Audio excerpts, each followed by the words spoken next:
নমস্কার, দ্য প্রেসমেন্ট টুডেতে আপনাদের স্বাগত। আবারও বাঙালি সেন্টিমেন্টকে হাতিয়ার করে রাস্তায় মমতা বন্দ্যোপাধ্যায়। কিন্তু কেন? কারণ সম্প্রতি আসামের মুখ্যমন্ত্রী হেমন্ত বিশ্ব শর্মার একটি বিতর্কিত মন্তব্য। হেমন্ত বিশ্ব শর্মা যে মন্তব্য করেছেন যে বাংলার কথা যারা বলে সেরকম নাগরিকদের আসামে যদি চিহ্নিত করা হয় তার মধ্যে বাংলাদেশি পাওয়া যাবে। আর এই মন্তব্যকে হাতিয়ার করেই ইতিমধ্যেই পশ্চিমবঙ্গের কোনায় কোনায় প্রত্যেকটা জেলায় কিন্তু পথে নামছে তৃণমূল কংগ্রেস। আর লক্ষ্য একটাই, 2026-এর ভোটের আগে কোথাও গিয়ে বাঙালি সেন্টিমেন্টকে তুলে ধরা, পশ্চিমবঙ্গের বাঙালি আবেগকে কাজে লাগিয়ে আবার একবার ক্ষমতায় আসা, ঠিক যেমনটা হয়েছিল 2021 সালে বাংলা নিজের মেয়েকেই চায়। এই ক্যাম্পেনিংয়ে কিন্তু অনেকটা অ্যাডভান্টেজ পেয়েছিলেন মুখ্যমন্ত্রী মমতা বন্দ্যোপাধ্যায়।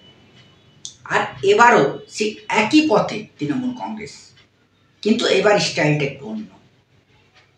কারণ ইতিমধ্যেই বিজেপি প্রচার শুরু করে দিয়েছে যে পশ্চিমবঙ্গে অনুপ্রবেশ ঘটছে, আর সেই অনুপ্রবেশ নাকি প্রত্যক্ষ মদত রয়েছে তৃণমূল কংগ্রেসের। পশ্চিমবঙ্গের মাটিকে ব্যবহার করে, প্রশাসনিক সিস্টেমকে ব্যবহার করে নাকি বাংলাদেশিদের অনুপ্রবেশে সহায়তা করছে তৃণমূল কংগ্রেসের একাংশ। কারণ একটাই, কোথাও কাগজে কলমে সংখ্যালঘু ভোট ব্যাংকে বাড়িয়ে নেওয়া। আর এটারই কাউন্টার পার্ট কিন্তু মমতা বন্দ্যোপাধ্যায় ঠিক অন্য রুটে দিতে চাইছেন। কোথাও গিয়ে যে বাঙালি সেন্টিমেন্টকে কাজে লাগিয়ে, কারণ ইতিমধ্যে মমতা বন্দ্যোপাধ্যায় বলেছেন যদি বাংলা বললে বাংলাদেশি হয় তাহলে আমিও বাংলাদেশি, এই অপমান, বাঙালির অপমান সহ্য করব না। আর এই বাংলার বাঙালির যে বাঙালি সত্তা, সেটিকে কোথাও হাতিয়ার করে মমতা বন্দ্যোপাধ্যায় কিন্তু আরেকবার বুঝিয়ে দিতে চাইছেন যে বাঙালির শেকড়ে কিন্তু তৃণমূল কংগ্রেস। এখন দেখার বিষয় এই ইস্যুতে কতটা অ্যাডভান্টেজ পাবে তৃণমূল কংগ্রেস, বা তৃণমূল কংগ্রেসের এই স্ট্যান্ডের বাইরে যে বিজেপি দাঁড়িয়ে আছে, বা বিজেপি বলছে অনুপ্রবেশের ক্ষেত্রে সংখ্যালঘু ভোট ব্যাংক তত্ত্ব, সেটা কতটা ভোটের ময়দানে প্রভাব পড়ে। কারণ হিন্দু ভোট ব্যাংক তত্ত্বে যে বিজেপি আনছে থিওরি যে সংখ্যালঘু ভোট ব্যাংককে বাড়িয়ে নিয়ে তৃণমূল কংগ্রেস ক্ষমতায় ধরে থাকার চেষ্টা করছে। আর এই ইস্যুগুলো, এই পয়েন্টগুলো কিন্তু থাকবে নজরে আমাদের।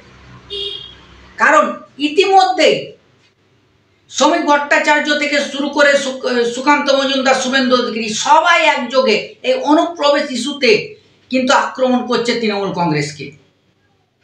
আর সেই আক্রমণের কোথাও গিয়ে সিলমোহর দিয়ে চলে গেছেন অমিত শাহ খোদ নিজে। ফলে এই ইস্যুতে বঙ্গ বিজেপি যে তেড়ে ফুড়ে মাঠে নামবে সেটা কিন্তু বিচক্ষণভাবে বুঝতে পারছেন মমতা বন্দ্যোপাধ্যায়। আর তার জন্য এই আগামী স্ট্যান্ড।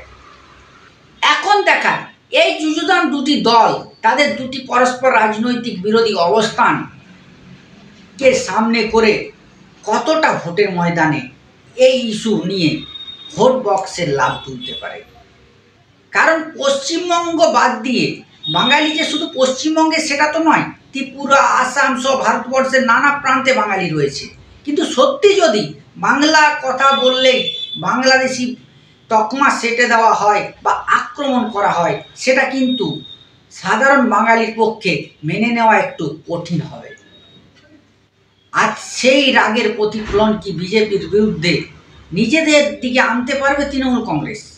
ইতিমধ্যে এনআরসি, সিএ সহ একাধিক ইস্যুতে সংখ্যালঘু ভোট ব্যাংককে প্রায় নিজের কাছাকাছি করে রেখেছে তৃণমূল কংগ্রেস। সংখ্যালঘু ভোট ব্যাংককে বা সংখ্যালঘু সম্প্রদায়কে বোঝাতে সচেষ্ট হয়েছে যে তৃণমূল কংগ্রেস কিন্তু ছাতার মতন সুরক্ষা দিয়ে আছে সংখ্যালঘু সম্প্রদায়কে। আর এই বিষয়গুলি ইতিমধ্যেই রাজনৈতিক চর্চার তুঙ্গে। দেখা হবে আগামী এপিসোডে। ভালো থাকবেন, সুস্থ থাকবেন।